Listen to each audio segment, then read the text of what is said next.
মায়েরা, আমার কিছু হয়ে গেলে তোদেরকে দেখবে কে বলতো? ঠাকুমা, তুমি ওসব চিন্তা এখন মাথা থেকে বাদ দাও না। তোমার কিচ্ছু হবে না, ডাক্তারবাবু তো ওষুধ দিয়ে গেছেন। ওই ওষুধ খেয়ে আমার আর কিছু হবে না রে মা। আমাকে এবার এ জগৎ ছেড়ে চলে যেতেই হবে। আমরা থাকতে তোমার কিচ্ছু হতে দেব না। আমরা সারা দিন রাত তোমার সেবা শুশ্রূষা করব। সুস্থ থাকতে তো শুটকি মাছ বেচে সংসার চালিয়েছি, এখন সেই কাজটাও বন্ধ হয়ে গেল। এখন তোদের কি খাওয়াবো বল তো মা? তুমি কোনো চিন্তা করো না ঠাকুরমা, আমরা দু বোন আছি তো, আমরা দুজন সমস্ত ব্যবস্থা করে নেব। তোদের দুজনের জন্য খুব চিন্তা রে মা। তোরা ছোট মানুষ, এতটুকু বয়স থেকে তোদের কাজ করে খেতে হবে। আমি যে তোদের জন্য কিছুই করতে পারলাম না রে। ঠাকুমা, তুমি সেই আবার এক কথা শুরু করলে। তুমি এবার চোখ বুজে একটু ঘুমাও তো দেখি, অনেক রাত হয়ে গেল।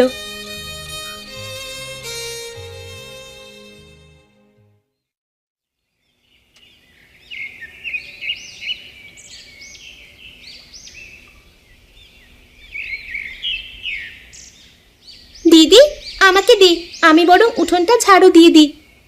না রে রিমা, তুই বরং ঠাকুমার কাছে বস। ঠাকুমা কিছু চাইলে তুই দিবি, আমি ঝাড়ু দিয়ে নিয়ে সকালের খাবারের ব্যবস্থা করছি।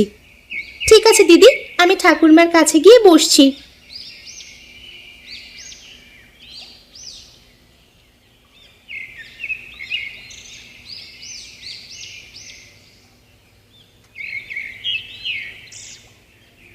ঠাকুমা, ওঠো, খাবারটা খেয়ে নাও।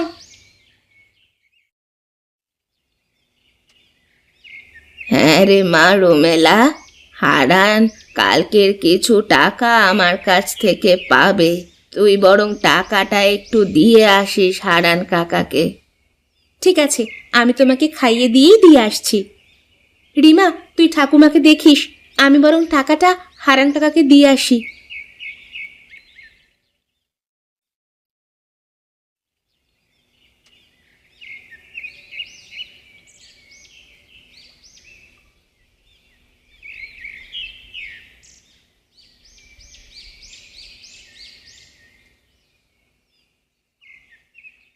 কি রে রুমেলা, তুই এখানে কি করছিস? তো ঠাকুমা কোথায়? ঠাকুমার শরীরটা ভালো নেই, তাই তিনি আসতে পারেননি। কেন রে, কি হলো আবার? বয়স হয়েছে তো, তাই শরীরের এই অবস্থা হয়েছে। ঠাকুমা তোমার জন্য টাকা পাঠিয়েছে, কালকে তুমি কিছু টাকা পেতে।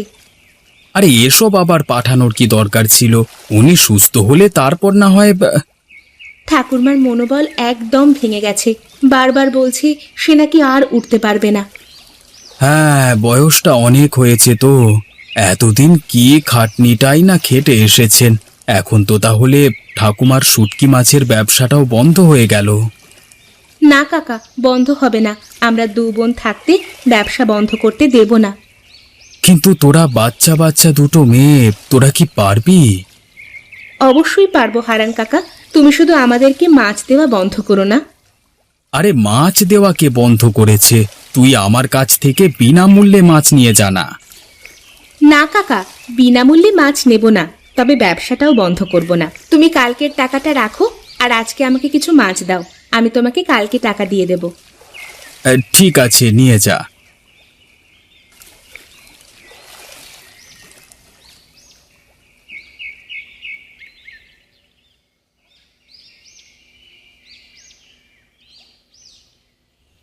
রিমা, কি করছিস? একবার বেরিয়ে আয় তো। হ্যাঁ বল দিদি। হারান কাকার কাছ থেকে আজকেও কিছু মাছ এনেছি, এবার থেকে ঠাকুরমার ব্যবসাটা আমরা করব। কিন্তু ঠাকুরমার মতো শুটকি মাছ বানাতে কি আমরা পারবো?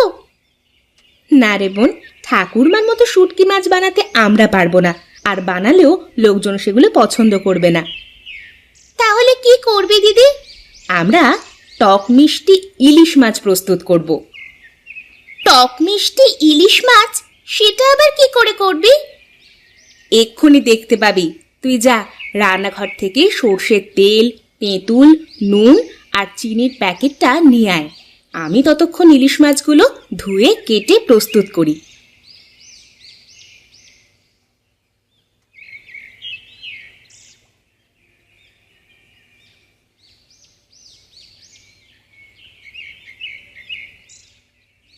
এই যে দিদি, যা বলেছিলিস আমি নিয়ে চলে এসেছি। এদিকে আমার কাজও শেষ। এবার মাছগুলোকে ভালো করে মাখাতে হবে। এরপর কি বাজারে নিয়ে গিয়ে বিক্রি করবে দিদি?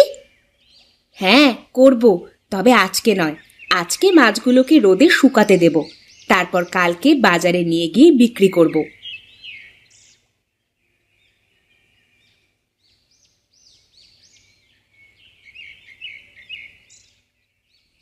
যা বোন, তুই বরং কিছু খেয়ে আয়। আমি ততক্ষণ এখানে এগুলো পাহারা দিই, না হলে পাখিতে এসে খেয়ে নেবে। তুই বরং খেয়ে আয়, এসে পাহারা দিবি। ঠিক আছে দিদি।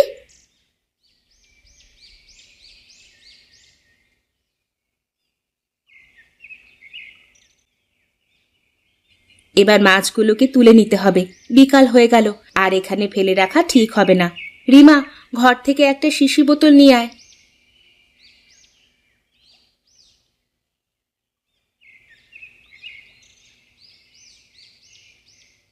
এবার আয়, দুজনে মিলে মাছগুলোকে এই বোতলে ভরে নিই।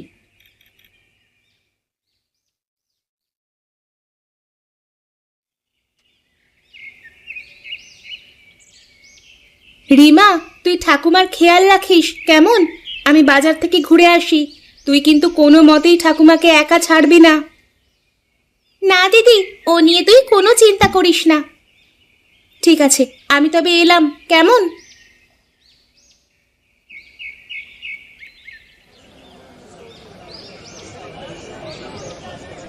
নিয়ে যান, নিয়ে যান, টক মিষ্টি ইলিশ মাছ নিয়ে যান।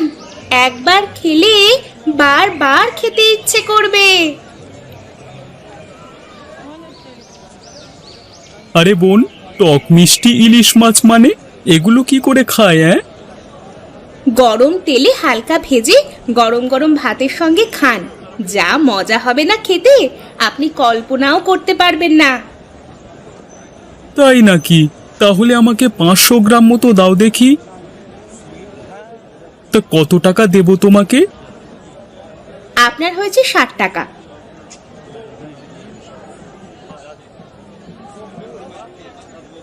আজকে ব্যবসাটা বেশ ভালোই হয়েছে। যাই, আজকে বরং বাড়ি চলে যাই। ওদিকে ঠাকুমার শরীর আবার কেমন আছে কে জানে।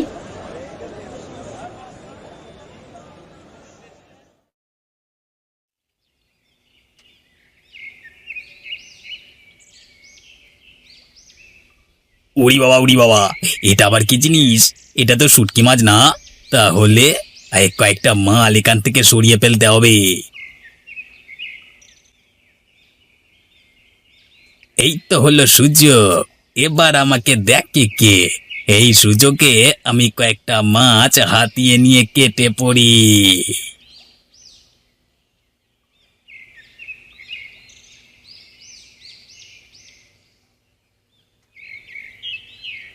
দিদি, নগেন চোর আমাদের সব নিয়ে পালালো।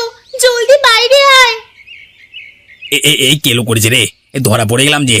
এখন হাতের কাছে যা পাই নিয়ে এখান থেকে কেটে পড়ি। উড়ে বাবা পালা।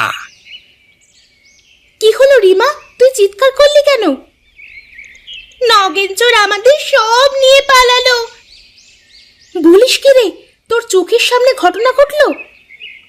হ্যাঁ দিদি, আমি স্পষ্ট দেখলাম। এখন আমাদের কি হবে? আমাদের তো কত ক্ষতি হয়ে গেল। ভয় পাস না রিমা, আমি এক্ষুনি পঞ্চায়েত প্রধানের কাছে যাচ্ছি।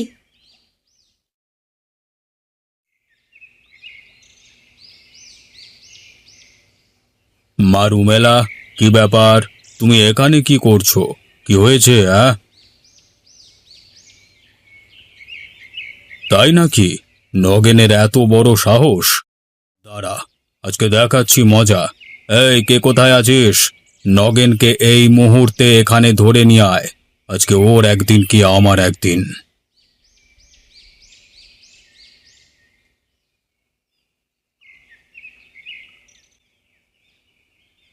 নগেন, রুমেলা তোমার নামে যে অভিযোগ করেছে তা কি সত্য?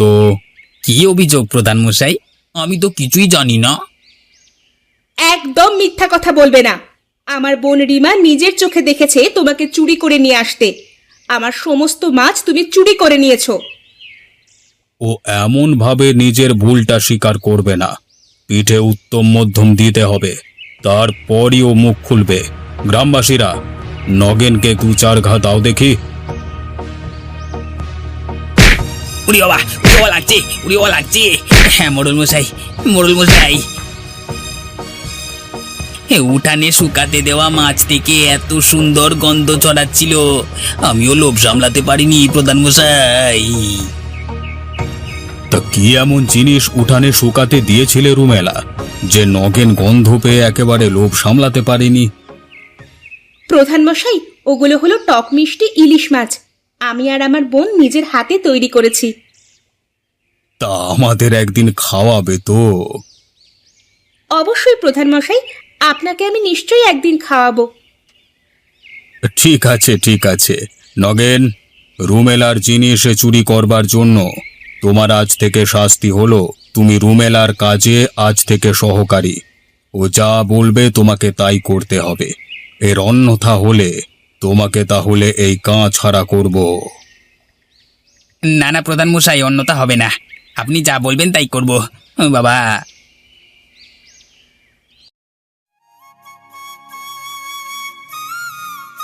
সত্যি দিদি, তুই পারিসও বটে। আমার 2 নাতনি থাকতে আমার আর কোনো চিন্তা নেই। তা হ্যাঁ রে মা, টক মিষ্টি ইলিশ মাছ আমাকে কবে খাওয়াবি? তুমি যবে বলবে ঠাকুমা। কোথায় ছিলাম চোর, আজকে হলাম পাহারাদার, একেই বলে ভাগ্য।